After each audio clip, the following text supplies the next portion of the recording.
10절 한 절씩 교도하겠습니다. 여러 날이 지나매 유대인들이 사울 죽이기를 공모하더니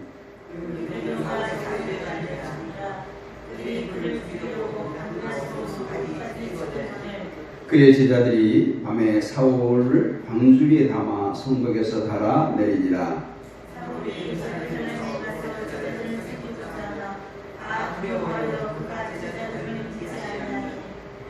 바나바가 데리고 사도들에게 가서 그가 길에서 어떻게 주를 보았는지와 주께서 그에게 말씀하신 일과 다메섹에서 그가 어떻게 예수의 이름으로 담대히 말하였는지를 전하니라.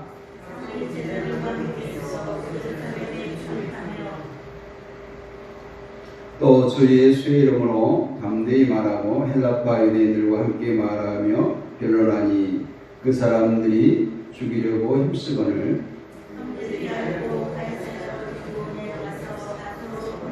같이 읽습니다. 그리하여 온 유대와 갈릴리와 사마리아 교회가 평안하여 든든히 서가고 주를 경외함과 성령의 위로로 진행하여 수가 더 많아지니라. 아멘. 할렐루야. 벌써 2월 마지막입니다. 금방 봄이 올 듯 하면서 오늘 또 보니까 아침에 영하 4도 정도 돼요. 왜 그런가 달력을 봤더니 2월이 윤달이라고 2월이 2번 음력이 있습니다. 그래서 아마 봄이 천천히 올 것 같습니다.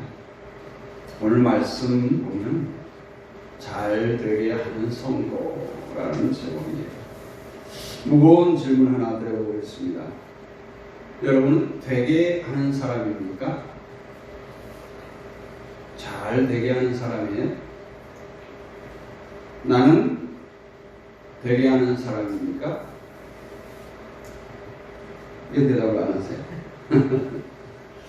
우리는 성경의 인물 중에 바나바라고 하는 사람에 대해서 많이 듣습니다.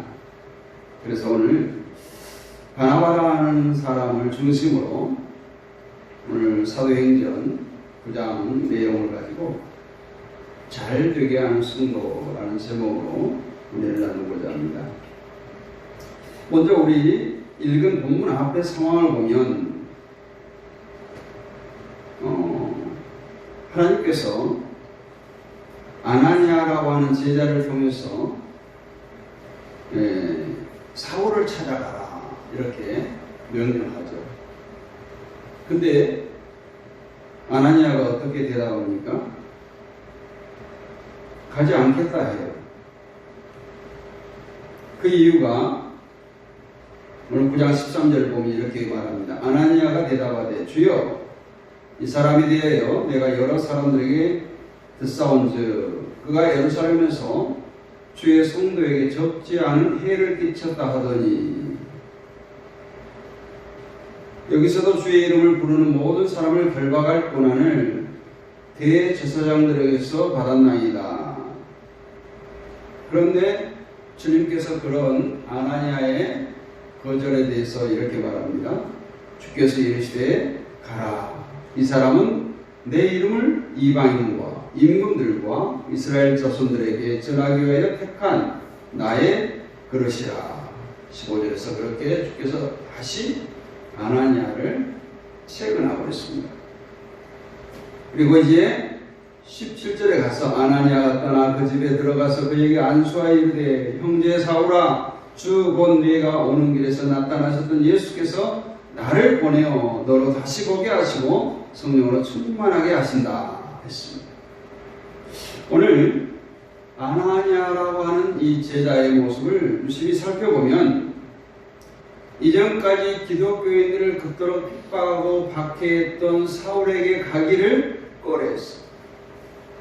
그것이 두려움에서였는지 사울이 미워서였는지는 모르지만 감히 하나님의 명령을 거부하고 있는 거죠. 이 아나니아가 그냥 시시한 그런 제자가 아니었어요. 나중에 바울이 이렇게 말합니다.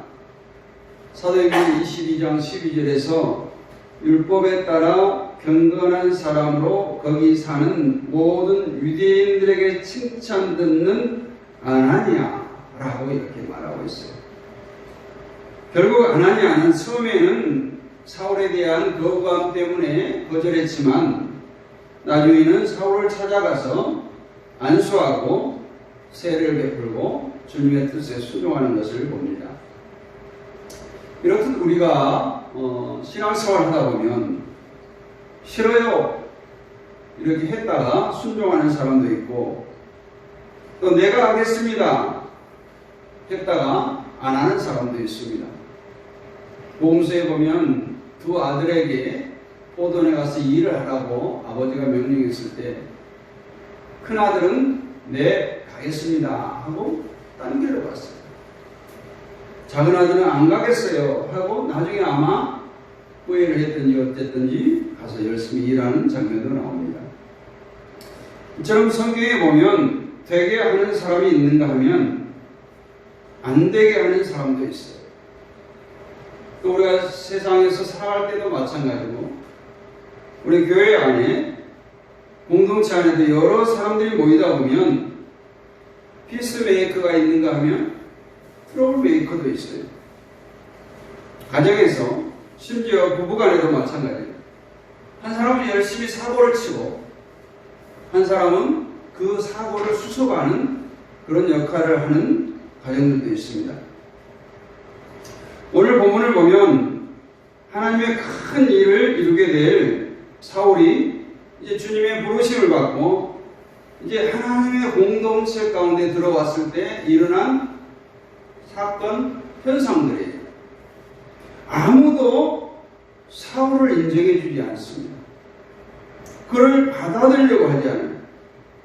그럴 수밖에 없는 것이 오늘 아나니아처럼 이전의 사울, 핍박자 사울에 대한 고정관념이 컸습니다. 예수 믿는 사람들을 잡아 죽이고 순교의 현장에서 앞장서서 그가 예수 믿는 자를 받게 했던 사울이 다메섹 도상에서 부활하신 주님을 만나고 그가 정말 엄청난 신비의 경험을 하고 이제 예수의 제자가 되어서 오늘 사도들이 모인 곳에 찾아온 거예요. 근데 사도들조차도 그를 인정하지 않습니다. 그때 나선 사람이 누구냐 하면 오늘의 말씀의 주인공이 될 바나바라고 하는 사람입니다. 바나바가 나가서 사울을 지지하고 이 일이 되게 하는, 이 제자들의 공동체에 사울이 들어올 수 있도록 귀한 역할을 감당했다는 것입니다. 우리가 아는 바나바는 인류 사도는 아니에요, 사실. 그래서 바나바는 늘 2인자, 아니 바울을 잘 서포트하는 동역자로 이제 사도행전에 계속해서 등장하고 있습니다. 우리 인류라고 하면 베드로, 야고보, 요한, 또 이제 나중에 바울 이런 사람들이 아닐까 싶어요. 그렇지만 항상 인류가 아름다운 것은 아니에요. 오늘 베드로가 있도록 한 사람은 안드레였습니다. 우리가 잘 아는 요한 웨슬레가 있게 한 사람은 그의 어머니 수산나의 기도였어요. 오거스틴이 있게 한 사람도 그 어머니 모니카였습니다. 오늘 사도 바울이 위대하게 서도록 할 수 있었던 것은 바로 바나바와 같은 조력자가 있었기 때문에 그렇습니다. 우리 하나님의 교회에서 보면 여성의 위치라고 하는 것 순서상 으뜸의 자리가 아니죠. 성경에 남자가 머리로 표현하기도 하지만 그러나 여자 없는 남자는 아무것도 아닙니다. 여자가 밀어주고 들어주고 뒷받침해 줄 때 남자가 잘 되고 출세하는 것을 우리는 다 알고 인정합니다. 오늘 여러분들은 잘 되게 하는 교회의 숨은 주역들이 되시기를 원합니다. 오늘 잘 되게 하는 그 비결이 무엇일까요? 그것은 첫 번째, 긍정적인 사고와 긍정적인 말입니다. 잘할 수 있어. 잘 될 거야. 나는 너를 믿어. 나는 당신 믿어. 이런 말이에요. 바나바는 모두가 사울과 같은 핍박자가 어떻게 우리가 함께 할 수 있느냐고 말할 때 그런 긍정적인 사고와 시각을 가졌습니다. 그리고 그런 말을 했어요. 오늘 26절, 27절 보면 사울이 예루살렘에 가서 제자들을 세우고자 하나 다 두려워하여 그가 제자됨을 믿지 아니하니 바나바가 데리고 사도들에게 가서 그가 길에서 어떻게 주를 보았는지와 주께서 그에게 말씀하신 일과 다메섹에서 그가 어떻게 예수의 이름으로 담대히 말하는지를 전하였다. 이렇게 말합니다.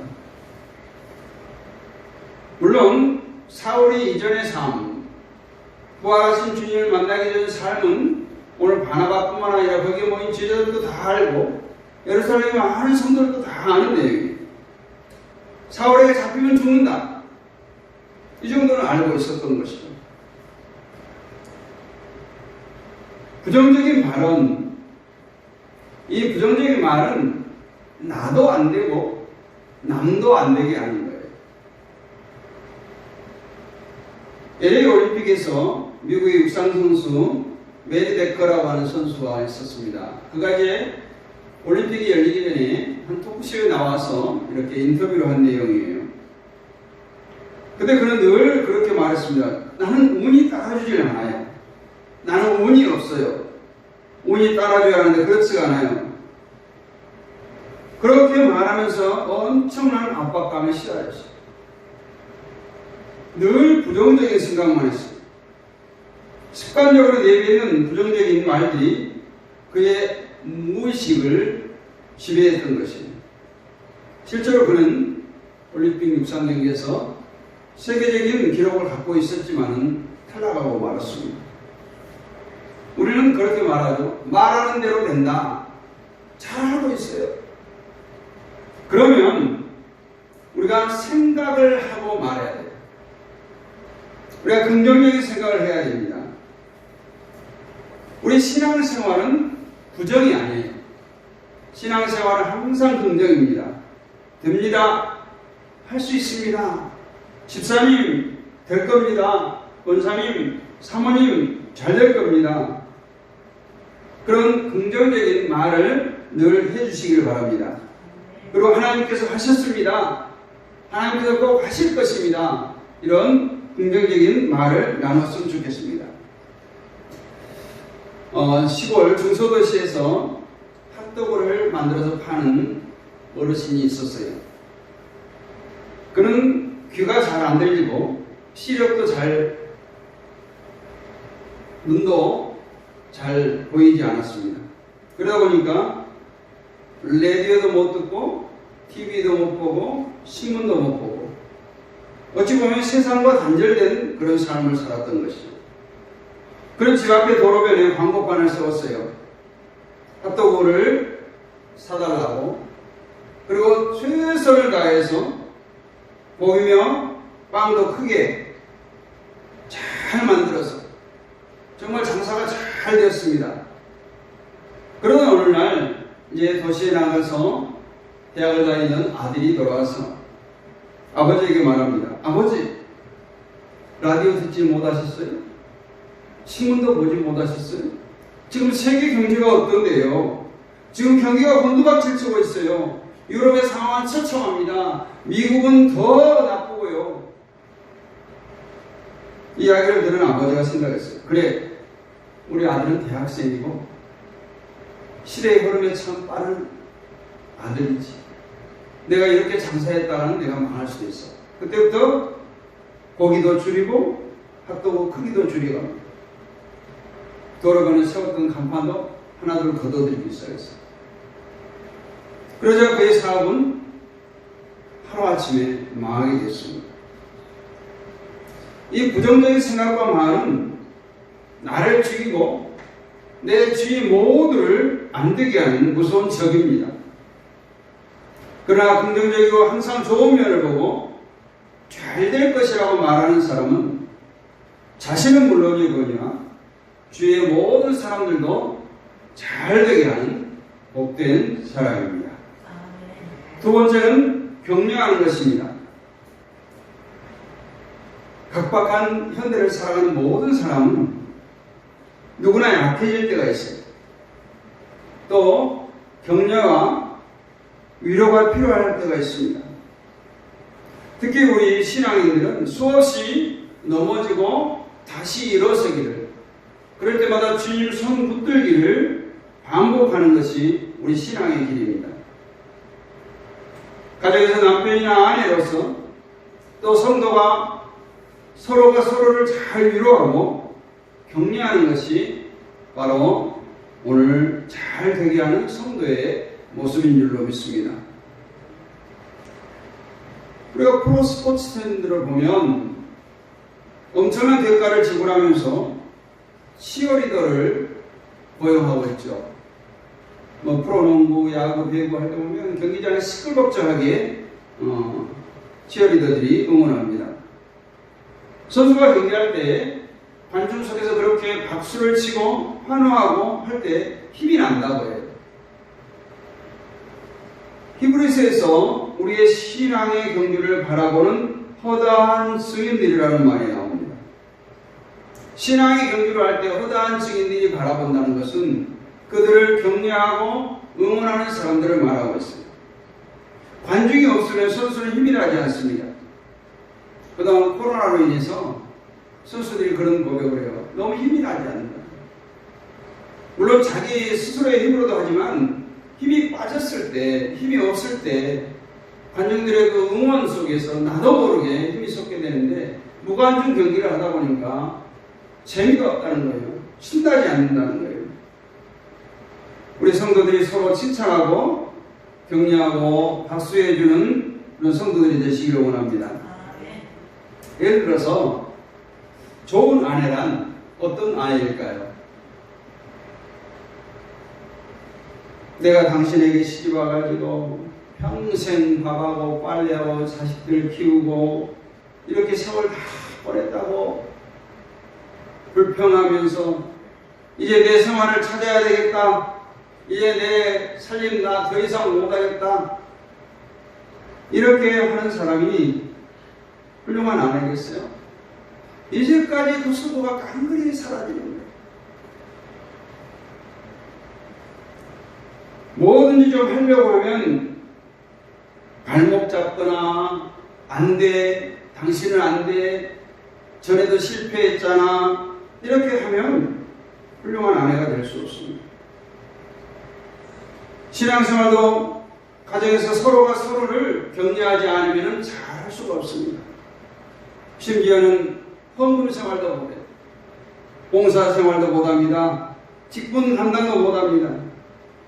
그러나 힘들 때, 실패했을 때 힘내라고, 다시 한번 해보라고, 나는 당신을 믿는다고 이렇게 응원해주는 여러분이 되었으면 좋겠습니다.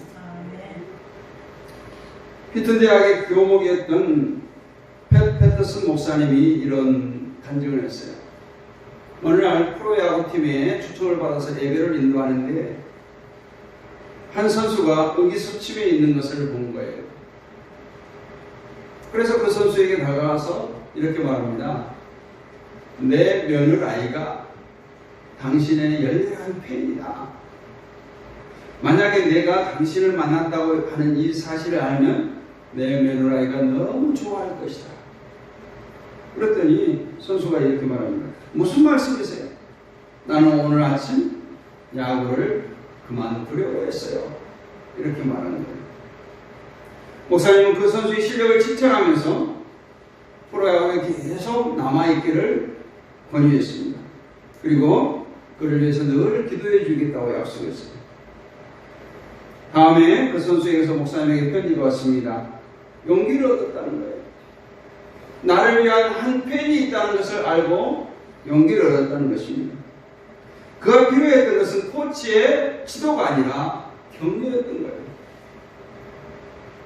우리 가운데 위로와 격려가 필요 없는 사람은 아무도 없습니다. 우리는 위로가 필요합니다. 격려가 필요합니다. 다른 사람의 정렬에 찬물을 끼얹기는 쉽습니다. 다른 사람을 절망시키는 더욱 쉽습니다. 이 세상에는 다른 사람들을 좌절시키는 사람들로 가득합니다. 그러나 우리 하나님의 자녀된 우리 성도들은 서로가 격려해야 할 그리스도인으로서의 의무를 가지고 있습니다. 많은 경우에 한마디의 칭찬이나 격려의 말로 그 사람을 일으켜 세우기에 충분합니다. 죽음의 길로 가는 사람을 향해서, 멸망의 길로 가는 사람을 향해서 그를 격려함으로 우리는 살 수 있는 길, 영생의 길로 인도할 수 있습니다. 위로와 격려는 좌절이라고 하는 사막에서 헤매는 사람에게 유일한 오아시스가 되는 것입니다. 우리에게 상처받은 심령이 격려를 받아 새롭게 다시 소성케 되기를 원합니다. 그래서 격려받아 복되고 또 이웃을 격려할 수 있는 복 있는 성도들이 되시기를 축원합니다. 성경의 많은 부분을 보면 이렇게 말합니다. 서로 돌아보아 사랑과 선행으로 격려하며, 히브리서 10장 24절, 또 욥기서 4장 4절, 넘어져가는 자를 말로 붙들어 주었고 무릎이 약한 자를 강하게 하였다, 이렇게 말합니다. 또 히브리서 10장 24절에서 계속해서 서로 돌아보아 사랑과 선행을 격려하라. 긍정적인 생각을 가지고 서로 격려하시기를 원합니다. 정말 그 사람에게 어떤 칭찬거리가 있나 찾아서 그것을 칭찬해 주시기를 바랍니다. 특별히 오늘 예배 가운데 여러분에게 주님의 위로와 격려가 함께 하시기를 간절히 축원합니다. 마지막으로 잘 되게 하는 사람은 기도하는 사람입니다. 기도의 동역자입니다. 기도야말로 남을 잘 되게 하는 놀라운 역사를 일으킵니다. 남을 위해서 기도하는 사람은 남을 잘 되게 하는 사람입니다. 기도 없이 되는 것은 없어요. 누가 해도 해야 되는 것이 바로 기도입니다. 또 많은 사람들이 합력해서 기도할 때 놀라운 역사가 일어납니다. 오래전 얘기입니다. 한 노예에서 이제 총회차 지방에 갔다가 돌아오는 길이었는데 봉고차에 10명의 목사님들이 타고 계셨는데 봉고차가 고른 거예요. 엄청난 큰 사고가 났습니다. 근데 한 사람도 안 죽고, 물론 다친 사람은 있었지만 다 멀쩡한 거예요. 사고를 수습받은 경찰들이 놀랐습니다. 병원에서도 놀랍다고 말합니다. 그런데 알고 보니까 일행 10명의 목사님 중에 한 목사님의 어머니가 사고 나는 그날 그 시에 교회 가서 기도했다는 거예요. 그 어머니는 그날 식사 도중에 아들 목사님에 대한 불안한 생각이 들어서 계속해서 하나님의 음성이 들려요. 기도하라, 기도하라, 기도하라. 그래서 식사를 하다 말고 교회에 달려가서 간절히 기도했는데 그 어머니가 기도하는 시간과 차가 부르는 시간이 같았다는 거예요. 하나님께서 그 어머니의 기도를 들으시고 10명의 목사님을 살려주신 것입니다. 우리가 기도하는 어머니가 되어야 됩니다. 또 나를 위해서 기도하는 어머니가 있다는 것 감사하시길 원합니다. 기도하는 누군가가 있다는 것, 옆에 있는 성도가 되었든지 친구가 되었든지 목사님이 되었든지 정말 감사하기를 원합니다. 힘이 없을 때 서로 기도해주는 성도들이 되시기를 원합니다. 하나님의 기적에는 항상 기도가 전제되어져 있어요. 이것이 공식이고 이것이 비밀입니다. 누가 우리 교회를 위해서 기도하는 사람입니까? 바로 그 사람은 우리 교회를 잘 되게 하는 성도예요. 누가 우리 가정을 위해서 기도합니까? 그가 우리 가정을 살리는 바로 가정의 구성원입니다. 어머니가 아들을 위해서, 아내가 남편을 위해서, 남편이 아내를 위해서 드리는 기도는 역사하는 힘이 있습니다. 우리 성도가 성도를 위해서, 또 목회자가 성도들을 위해서, 성도들이 목회자를 위해서 서로가 서로를 기도해요. 놀라운 응답의 역사가 있을 줄로 믿습니다. 여러분, 기도할 때마다 생각나는 사람이 있지 않습니까? 기도는 관계를 통해서 이루어집니다. 우리는 흔히 성도들 간에 기도해 줄게 이런 대답을 잘하죠. 또 나를 위해서 기도 좀 해줘 부탁도 합니다. 근데 기도할 때 생각이 나요. 그게 관계예요. 여러분, 잘 되게 하는 성도 되고 싶습니까? 누군가를 위해서 꾸준히 기도하시기를 원합니다. 기도는 절대 헛된 것이 없어요. 밀러 박사님의 어린 시절을 이렇게 회고하면서 그런 글을 썼더라고요. 어느 날 어머니 방을 놓고 없이 문을 활짝 열었는데 어머니께서 자그마한 탁자 앞에서 기도하고 있는 모습이에요.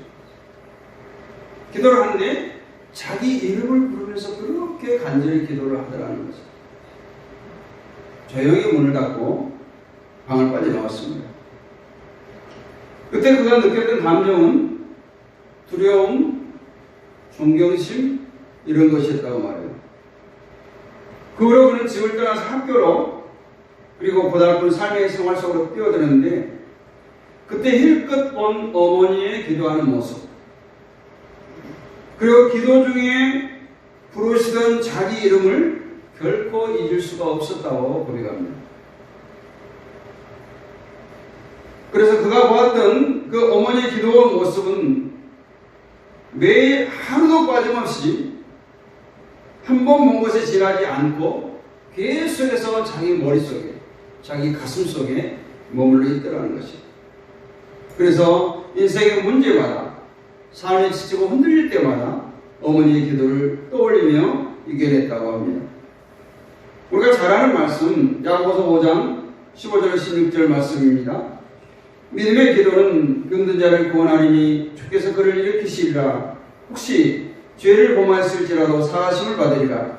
그러므로 너희 죄를 서로 고백하며 병 낫기를 위하여 서로 기도하라. 의인의 간구는 역사하는 힘이 큼이니라. 이렇게 말합니다.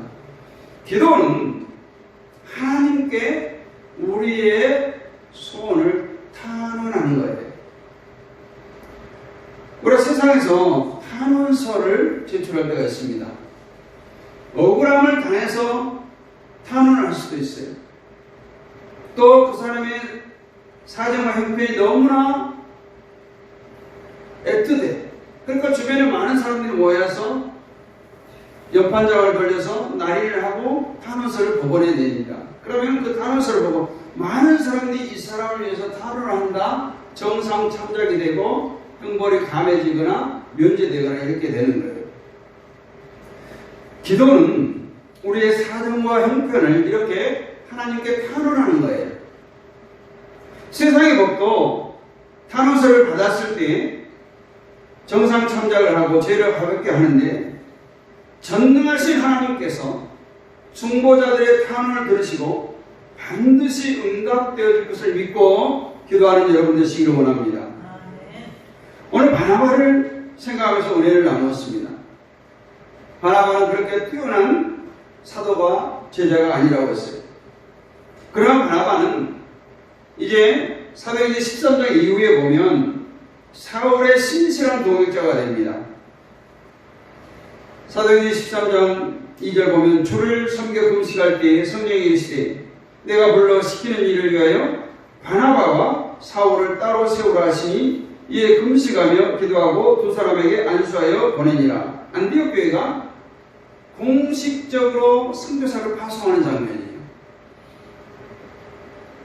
우리 모두 바나바처럼 선한 일에 쓰임받고 정말 나뿐만 아니라 모두를 교회를 공동체를 잘 되게 하는 성도들이 되시기를 주님의 이름으로 축복합니다. 우리가 교회마다 보면 바나바 훈련을 많이 하죠. 근데 바나바 훈련을 보면 어떤 훈련인가요? 전부 바나바 만들까요? 새 신자가 왔을 때 그 새 신자를 교회 공동체에 잘 정착하도록 하는 훈련이 바나바 훈련이에요. 어찌 보면 오늘 사울은 이 제자들이라고 하는 공동체, 사도들의 공동체의 새 신자와 같은 존재였던 거예요. 그래서 바나바를 통해서 사울이 이 제자의 공동체에 잘 적응하고 결국은 이제 하나님께서 바울을 부르신 목적 있었죠. 이방인의 사도, 임금들과 유대인들에게 복음을 전하기 위해서 내가 그를 그릇으로 삼았다 하는 일을 이루게 하시는데 바나바가 귀하게 쓰임받았던 것입니다. 여러분도 오늘 바나바처럼 잘 되게 하는 성도로서 귀하게 쓰임받는 성도가 되시기를 주님의 이름으로 축복합니다. 걸어가신 하나님 감사합니다. 오늘도 놀라운 하나님의 말씀을 나누었습니다. 오늘 나에게도 바나바와 같은 긍정의 사람이 되게 하시고 나뿐만 아니라 주변에 많은 사람들 잘되게 하고 교회를 잘되게 하고 가정을 잘되게 하고 내가 속한 공동체, 직장에서 잘되게 하는 피스메이커, 화평케 하는 사람이 되게 하여 주시옵소서. 또 격려하는 사람 되게 하시고 누군가를 위해서 기도하는 사람이 되게 하여 주셔서 정말 나를 통해서 많은 사람을 살리는 놀라운 역사를 이루어가는데 귀하게 쓰임받는 우리 모두가 되게 하옵소서. 믿사옵고 우리 예수 그리스도의 이름으로 감사하고 기도